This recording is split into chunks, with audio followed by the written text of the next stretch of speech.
Digital arrest పేరుతో cyber నేరగాళ్లు పాల్పడుతున్న మోసాలు కుంభకోణాలకు అంతు లేకుండా పోతుంది. దుబాయ్ కేంద్రంగా కోట్ల రూపాయలను తరలిస్తున్నారు కేటుగాళ్లు. డ్రగ్స్ కొరియర్, మనీ లాండరింగ్ కేసుల పేరుతో మోసాలకు పాల్పడుతున్నారు.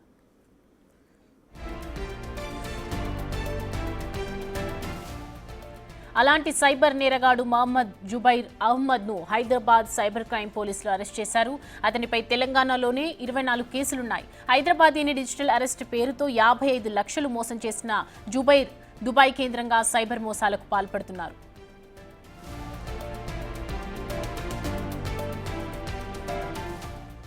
జుబైర్ను ఎలా అరెస్ట్ చేశారు, అతనిపై ఏ సెక్షన్లు పెట్టారు, సైబర్ మోసాలు పెరిగిపోతున్న సందర్భంలో తీసుకోవాల్సిన జాగ్రత్తలేంటి అనే అంశాలపై హైదరాబాద్ సైబర్ క్రైమ్ సిఐ మట్టం రాజుతో మా ప్రతినిధి Sagar face to face. Drugs parcel చేస్తున్నారు, మనీ లాండరింగ్ కేసులు మీపై నమోదయ్యాయి. ఇటు ముంబై పోలీసులము, సిబిఐ అధికారులమంటూ మిమ్మల్ని డిజిటల్ అరెస్ట్ చేస్తున్నామంటూ సైబర్ నేరాలు పెరుగుతున్నాయి. సో ఈ నేపథ్యంలో దుబాయ్ కేంద్రంగా జరుగుతున్న ఈ సైబర్ మోసాలపైన తాజాగా మోస్ట్ వాంటెడ్ చీటర్ని హైదరాబాద్ సైబర్ క్రైమ్ పోలీసులు అరెస్ట్ చేశారు. అసలు ఈ డిజిటల్ అరెస్ట్ సైబర్ మోసాలు ఎలా జరుగుతున్నాయో ఒకసారి మనం తెలుసుకునే ప్రయత్నం చేద్దాం. మనతో పాటు హైదరాబాద్ సైబర్ క్రైమ్ సిఐ మట్టం రాజు సార్ ఉన్నారు. ఒకసారి వారిని అడిగి మరిన్ని విషయాలు మనం తెలుసుకుందాం.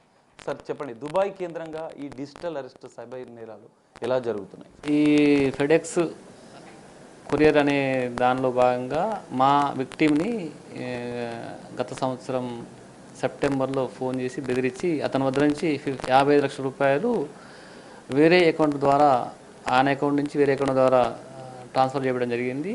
అయితే అతను మోసపోయాన్ని గ్రహించి అతన్ని, మీకు ఒక పార్సల్ వచ్చింది, అందులో మీ పేరు మీద పాస్బుక్స్, అదేవిధంగా ఎల్ఎస్డి డ్రగ్స్ సరఫరా అవుతూ ఉన్నాయి అని బెదిరించడం జరిగింది. అతన్ని ప్యానిక్ చేసి దానిలో భాగంగా మీ పేరు మీద, మీ ఆధార్ కార్డు పేరు మీద ఒక వ్యక్తి అకౌంట్ ఓపెన్ చేసి దాంట్లో మనీ లాండరింగ్ చేస్తున్నాడని చెప్పి బెదిరించి, మీరు ఇమీడియట్గా అరెస్ట్ అయిపోయినట్టే, మీరు కనుక ఈ విషయం ఎవరికి చెప్పొద్దని చెప్పి అతనికి ప్యానిక్ క్రియేట్ చేసి అతన్ని భయభ్రాంతులకు గురి చేసి చేయడం ద్వారా అతను, ఆ విక్టిము తన వద్ద ఉన్నటువంటి 50 లక్షల రూపాయలు వాళ్ళు చెప్పిన బ్యాంక్ అకౌంట్కి ట్రాన్స్ఫర్ చేయడం జరిగింది.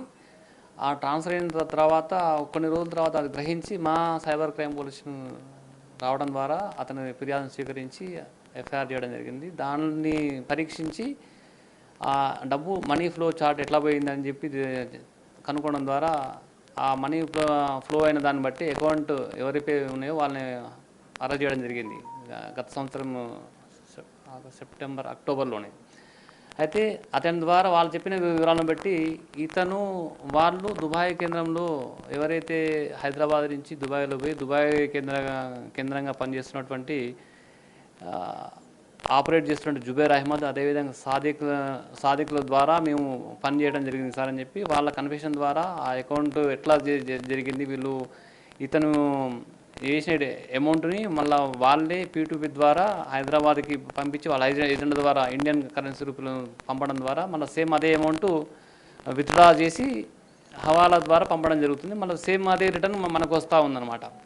అయితే దీంట్లో ఎవరైతే ఫస్ట్ దొరికినటువంటి 4 రెస్పాండెంట్ అరెస్ట్ చేయడం ద్వారా వీళ్ళ పేర్లు వెలుగు రావడం జరిగింది. వాళ్ళ పేర్లపై ఉన్నటువంటి LOC పెట్టడం జరిగింది, లుక్అవుట్ సర్క్యులర్ పెట్టడం ద్వారా ఏమైందంటే ఈ జుబైర్ అహ్మద్కి ఈ విషయం తెలియకుండా అతను హైదరాబాద్ రావడం జరిగింది. హైదరాబాదు ఇమిగ్రేషన్ అథారిటీ వాళ్ళు ఈ లుక్అవుట్ సర్క్యులర్ ఆధారంగా ఇట్లా అతన్ని డిటైన్ చేసి మాకు అప్పగించడం జరిగింది. అతని ద్వారా మేము మన అరెస్ట్ చేయడం జరిగింది.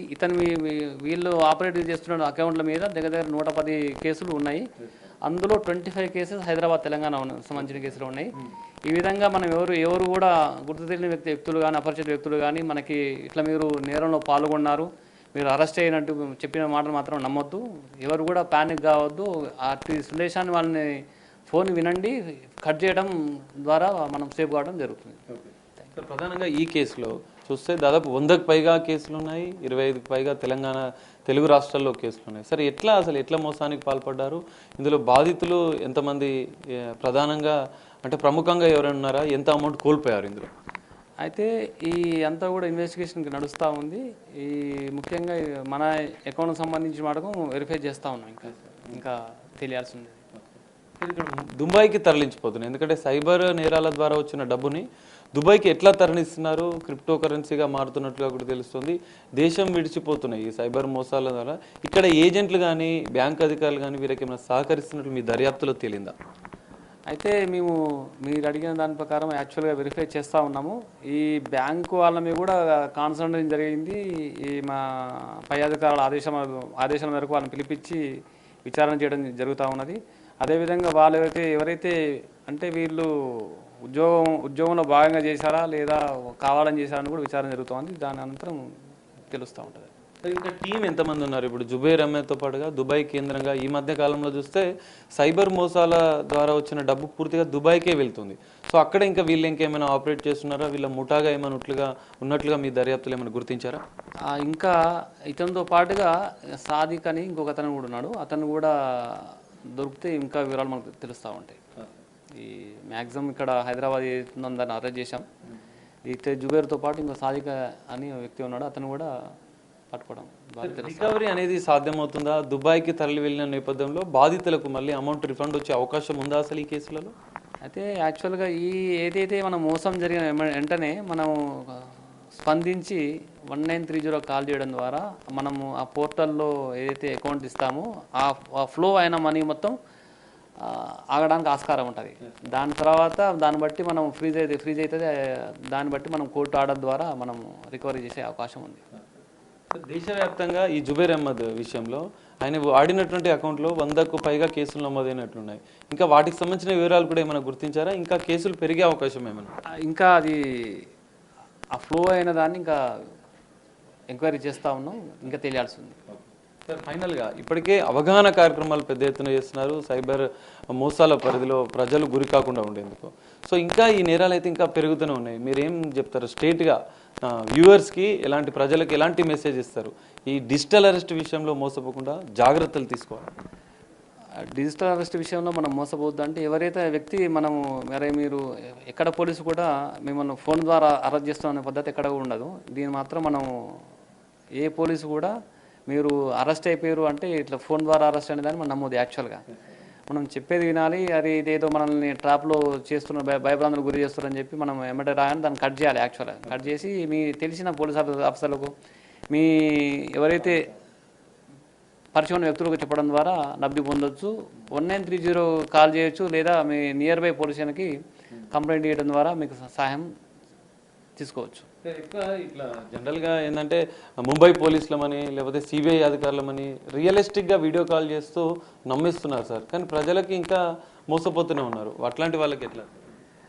అయితే ఎక్కడ కూడా యాక్చువల్గా మేము కూడా అట్లా వీడియో కాల్ చేసి ఇట్లా మీరు నేరం చేశారని చెప్పి ఎవరు కూడా చేయరన్నమాట.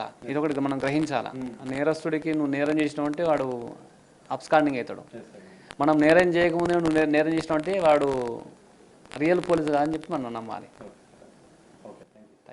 సో ఇది పరిస్థితి. మనం చూస్తున్న దుబాయ్ కేంద్రంగా జరుగుతున్నటువంటి సైబర్ మోసాల పట్ల ఇంకా దర్యాప్తు కొనసాగుతుంది. దర్యాప్తులో మరిన్ని కీలక విషయాలు కూడా బయటకు వచ్చే అవకాశం ఉందని చెప్పి సైబర్ క్రైమ్ పోలీసులు చెప్తున్నారు. ప్రజలు ప్రధానంగా అప్రమత్తంగా ఉండాలి. సైబర్ మోసాల పట్ల, డిజిటల్ అరెస్ట్ పట్ల మరింత అప్రమత్తత ఉండాలని చెప్పి వారు చెప్తున్నారు. ఎప్పుడైనా సైబర్ క్రైమ్ పోలీసులు కానీ ఇతర పోలీసులు కూడా వీడియో కాల్ ద్వారా విచారణ అనేది జరగదు. అది నమ్మండి. వీడియో కాల్స్ ఎవరైనా పోలీసుల విచారణ వస్తే స్థానిక పోలీస్ స్టేషన్లో మీకు తెలిసిన వారికి వెంటనే సమాచారం అందించాలని చెప్పి వాళ్ళు చెప్తున్న పరిస్థితి కనిపిస్తుంది.